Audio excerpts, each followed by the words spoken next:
ሰላም ጤና ይስጥልን ክቡራን የዩቲዩብ ቤተሰቦች፣ የሰዓቱን አጫጭር መረጃዎች እየቀርብ ያለው እስከ ፍጻሜው አብራችሁን ቆዩ።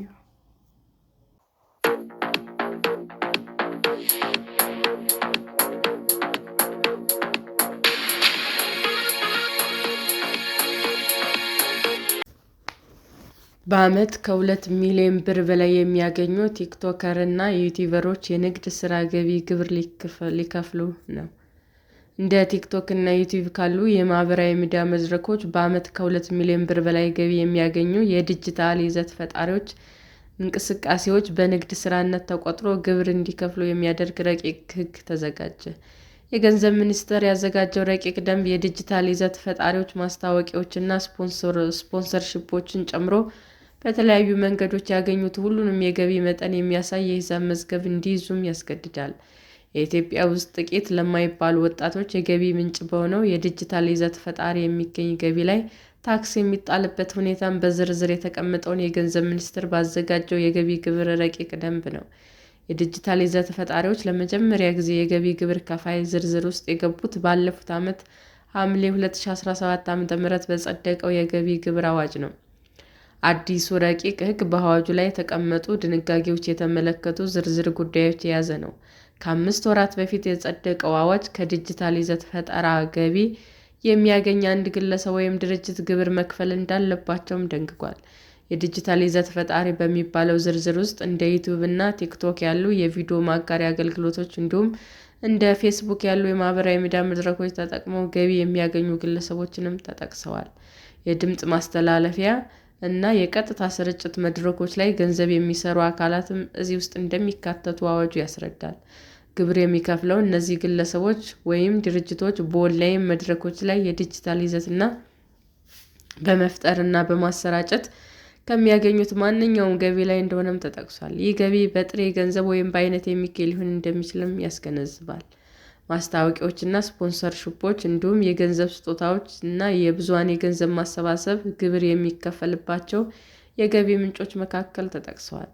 ይዘት ፈጣሪዎች በማስታወቂያ እንቅስቃሴ ምትክ ከሚያገኟቸው ዕቃዎች ወይም አገልግሎቶች እንዲሁም ከሚፈጽሟቸው የምርት ስምምነቶች እና ድጋፎች ግብር እንዲከፍሉ በአዋጁ ግዴታ ተጥሎባቸዋል።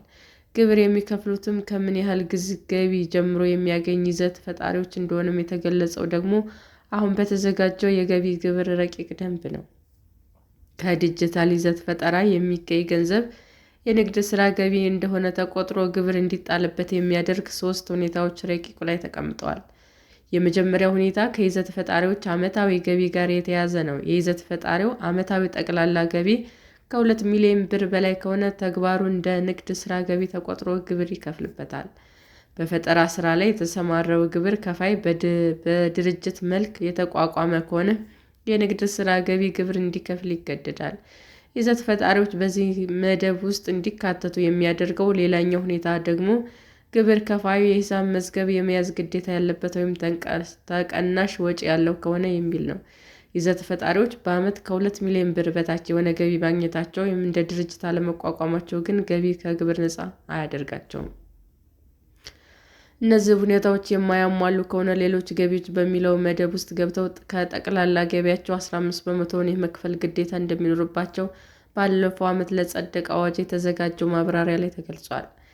የንግድ ሥራ ገቢ ግብር የሚለው መደብ ውስጥ የሚገቡ ይዘት ፈጣሪዎች ከገቢ መረጃና መዝገቦች ጋር የተያያዙ ግዴታዎችም በአዲሱ ረቂቅ ሕግ ይጣልባቸዋል።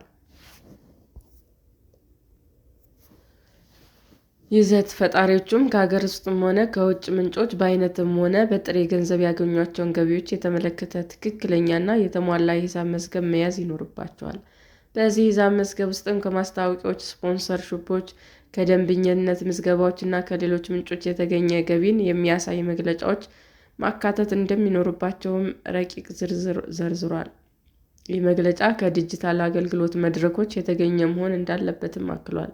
ከስፖንሰሮች እና ከማስታወቂያ አቅራቢዎች ጋር የተደረጉ ስምምነቶች እንዲሁም ክፍያዎች መቀበልን የሚያሳዩ የባንክ መግለጫዎች የሚሉትም በሂሳብ መዝገቡ መስፈር ካለባቸው መረጃዎች ውስጥ ናቸው። በጥሬ ገንዘብ ክፍያ ምትክ የተገኙ ዕቃዎች ወይም አገልግሎቶች እና ግምታዊ የገቢ ዋጋዎች በምዝገባዎች የመያዝ ግዴታ በረቂቅ ሕጉ ይጣልባቸዋል። ለሚኒስትሮች ምክር ቤት ቀርቦ መጽደቅ ያለበት ይህ ረቂቅ ደንብ እስካሁን ድረስ ከታህሳስ ስርዓቱ ውጭ ሆነው የቆዩት ይዘት ፈጣሪዎች ለመጀመሪያ ጊዜ ወደ መደበኛው የግብር አሰራር የሚያስገባ ነው። ብሩክ ኒውስ በሚል ስም ቲክቶክ ላይ መረጃዎችን አሳጥሮ በማቅረብ የሚታወቀው ብሩክ ጫላ ይህ እርምጃ ሲጠብቀው የነበረ እንደሆነም ለቢቢሲ ተናግሯል። መንግስት ይህንን ጉዳይ እንዴት ሊያስፈጽመው ይችላል የሚለውን ጉዳይ ነበር ያልተረዳው የሚለው ብሩክ፣ በዚህም የተነሳ የሚመጡለትን የማስታወቂያ ስራዎች አስቀድሞ በመደበኛው መስመር ውስጥ ማስገባቱንም ይገልጻል።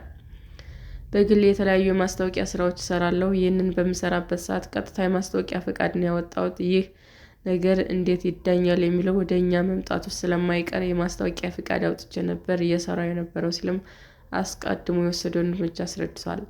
የማህበራዊ ሚዲያ ይዘት ፈጣሪዎች ማህበርን ለማቋቋም እየተንቀሳቀሱ ካሉ መስራች አንዱ የሆነው ብሩክ እንደሚገልጸው የማህበራዊ ሚዲያ ስራዎች አገራችን ላይ ካለው የስራ ዕድል አንጻር ጥሩ ገቢ ያስገኛል።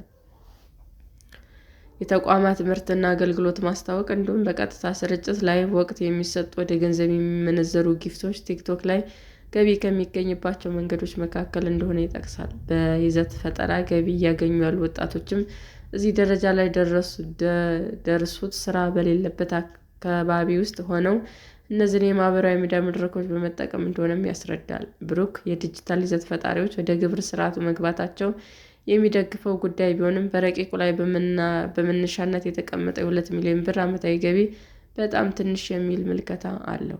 የማህበራዊ ሚዲያ ይዘት ፈጣሪዎችም ደረሰኝ የማያገኙባቸውና እንደ ውጭ የማይቆጠሩ ተያያዥ ወጪዎችም እንዳሉባቸው ይነገራል። በየትኛውም ሚዲያ ላይ የሚንቀሳቀስ ይዘት ፈጣሪ በጣም ብዙ የሚባሉ ወጪዎች አሉበት። ከአክቲቪቲስ አንጻር ተከታዮች የሚገነባው በጣም ብዙ ስራዎች ሰርቶ ነው። 2 ሚሊዮን በጣም ትንሽ ነው ብሏል። ምናልባትም ከፍ ብሎ በዓመት ከ5 ሚሊዮን ብር በላይ የሚያገኙ ሰዎች የግብር ስርዓት ውስጥ ቢገቡ ባይ ነኝ ሲልም የተሻለ የሚለውን አማራጭ ጠቁሟል።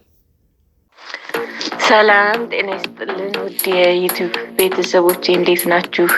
አዲስ ጀማሪ ነኝና ሰብስክራይብ ያደረጋችሁ አበረታቱኝ። አመሰግናለሁ። የዩቲዩብ አድማጮቻችን ለሰዓቱ ያቀረብኩላችሁ አጫጭር መረጃዎች ይህንን ይመስል ነበር። በሌላ መረጃ እስክንገናኝ ሼር፣ ላይክ፣ ሰብስክራይብ እንዲሁም ቢቀርብልን የምትሉት መረጃ ካለ ኮሜንት እያደረጋችሁ ቸር ቆዩን።